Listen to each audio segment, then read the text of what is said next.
Fact number 51. The world's first factory, state arms factories. The Roman Empire required so many weapons that they stopped relying on individual blacksmiths. They opened government-run Fabricae, factories. Here, workers were branded with a stamp on their hands and were forbidden from leaving their jobs. One factory would produce only swords, while another made only shields. This was an early form of mass production. Fact number 52. Chair of Moses. In the 4th century, Jewish religious leaders, rabbis, continued the compilation of the Talmud. A stone chair was kept in synagogues, known as the Chair of Moses. These chairs have been found in 4th century synagogues, such as Chorazin. This shows that despite the spread of Christianity, Jews were firmly maintaining their traditions. Fact number 53. Burning the Sibylline books. Rome had possessed the Sibylline books for centuries, which contained prophecies. The Senate would read them during times of crisis. At the end of the 4th century, General Stilicho burnt these books because they were pagan. Romans believed that as soon as these books were burnt, the luck or fortune of Rome also went up in flames. Fact number 54. Female doctor, Metrodora. Although the exact dates are debated, it is believed that Metrodora, a Greek female physician, was active during this time, 3rd to 4th century. She wrote the book On the Diseases and Cures of Women. This is the oldest surviving medical book written by a woman. She described methods for surgeries related to cancer and infertility. Fact number 56. Rome shrinks. The city of Rome, which once housed 1 million people, saw its population drop to a few hundred thousand by the end of the 4th century. Wealthy people left the city for their secure farmhouses, villas. Rome became a city of ruins and empty houses. Grass began to grow on the streets. Power was now in Milan or Constantinople. Rome held only old memories. Fact number 57. The mystery of Mirauli. We mentioned this in fact number 6, but here is another detail. The name of King Chandra, likely Chandragupta II, is inscribed on this pillar. This pillar was not originally in Delhi, but was erected in front of a Vishnu temple in Vidisha, Madhya Pradesh. It was brought to Delhi much later, perhaps 1,000 years later. How 6 tons of iron were melted and cast in the 4th century remains a marvel today. Fact number 58. Butterfly stool, folding stool. 4th century Roman officials used a special chair, the curule seat. This was a folding chair, similar to today's camping chairs. It signified power can travel anywhere. This chair was a symbol of the king's authority. Fact number 59. Saint Jerome and his lion. Saint Jerome, who translated the Bible, lived in a cave in Bethlehem during the 4th century.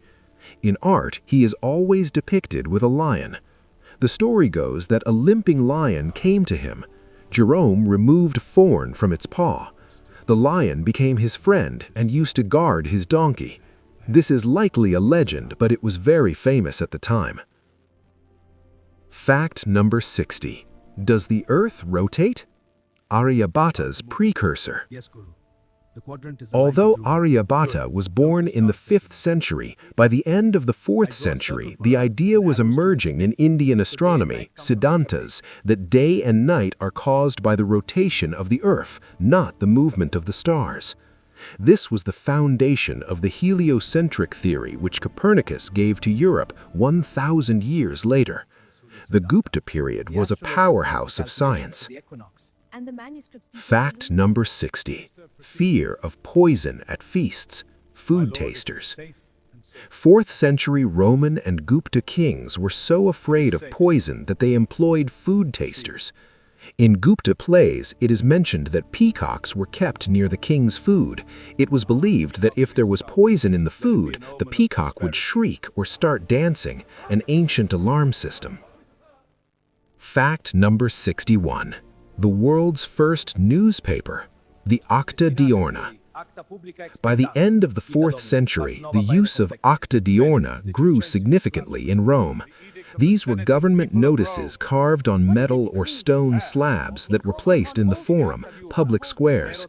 They contained news of military victories, new laws, gladiator results, as well as important weddings and deaths. Literate people would read them aloud to the illiterate, spreading information across the city. This was the most ancient form of today's newspaper. Occasionally, it mentioned strange events for entertainment, such as stones raining from sky or the birth of a bizarre animal. Fact number 62.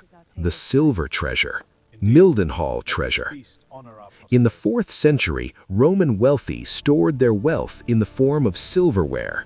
The Mildenhall treasure found in Britain is the greatest evidence of this, consisting of 34 massive silver vessels. These vessels feature carvings of the Roman god Bacchus and sea monsters so intense that even modern machines would struggle to replicate them. This reflects the immense wealth of the elite class of that time. The depictions of Roman gods on these vessels prove that even after adopting Christianity, Roman nobles kept old beliefs and pagan art in their homes. Fact number 63. The mysterious rebirth of Ajanta. At the end of the 4th century, under the patronage of Vakataka and Gupta kings, the second phase of painting began in the Ajanta caves, Maharashtra. Stories of Buddha's life, Jataka tales, were painted on the walls. The colors used were made from plants and minerals, and the technique was so advanced that these paintings would glow in the light of torches, even in dark caves. The details of clothes and jewelry in these paintings show how developed the textile industry was in India at that time.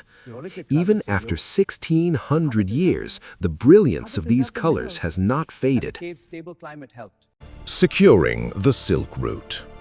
In the 4th century, trade on the Silk Road was at its peak because diplomatic relations between the Gupta Empire and the Sassanid Empire were good. Chinese silk, Indian spices, and precious gems were sent to Rome via this route.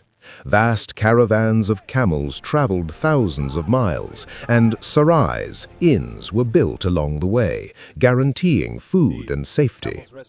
At that time, India was the collector of this trade. Goods coming from China stopped in India, and Indian traders added their profit before sending them to Rome, leading to an accumulation of gold in India. Guardian of words, Nonius Marcellus. In the late 4th century, a grammarian named Nonius Marcellus prepared a massive dictionary titled De Compendiosa Doctrina. He selected words from old Latin books and plays that were already becoming obsolete. His goal was to preserve the ancient Latin language for future generations to maintain the glory of Roman culture. For today's historians, this book is nothing short of a treasure. If Marcellus had not compiled it, we might never have known about dozens of ancient Roman authors and their stories. Yoga philosophy emerges. Although yoga is thousands of years old, it was during the Gupta period of the 4th century that yoga was firmly established as a systematic philosophy in texts. Many artworks depicting Lord Shiva as Yogeshwar belong to this period. At this time, yoga was not just physical exercise, but a science of mental peace and liberation, moksha, receiving respect in royal courts. The statues of Buddha and Jain Tirthankaras from the Gupta period, shown in the Padmasana posture, are the greatest archaeological evidence of yoga's widespread influence during this era. The Buddha of Sultanganj, the copper marvel. At the end of the 4th century, a massive copper statue of Buddha was made in Sultanganj, Bihar, standing 7.5 feet tall. It was created using the ancient casting technique known as the lost wax process. Despite weighing over a ton, the use of pure metal and craftsmanship makes the statue look incredibly lifelike and soft. This statue is currently in the Birmingham Museum. Despite being 1,600 years old, there isn't a single trace of rust on it, proving the unparalleled metallurgy of the Gupta period. The bloody races of the Hippodrome in Constantinople. Emperor Constantine built a massive stadium called the Hippodrome in Constantinople for chariot racing. There were 4 teams: red, white, blue, and green. Gradually, the blue and green teams became so powerful that they even had their own private armies. Riots during racing often turned into political rebellions, sometimes shaking the power of the entire city. An ancient Egyptian obelisk brought from Egypt still stands in the center of this stadium today. The Roman passion for chariot racing was so intense that they even used black magic on horses to win races. A new era of mathematics, the Bakshali manuscript. The Bakshali manuscript, written around the 4th century, reflects the golden age of Indian mathematics. It not only contains the symbol for zero, but also provides formulas for solving algebra and complex arithmetic problems. Indian mathematicians of this time developed methods for calculating fractions and square roots that were unknown to the rest of the world.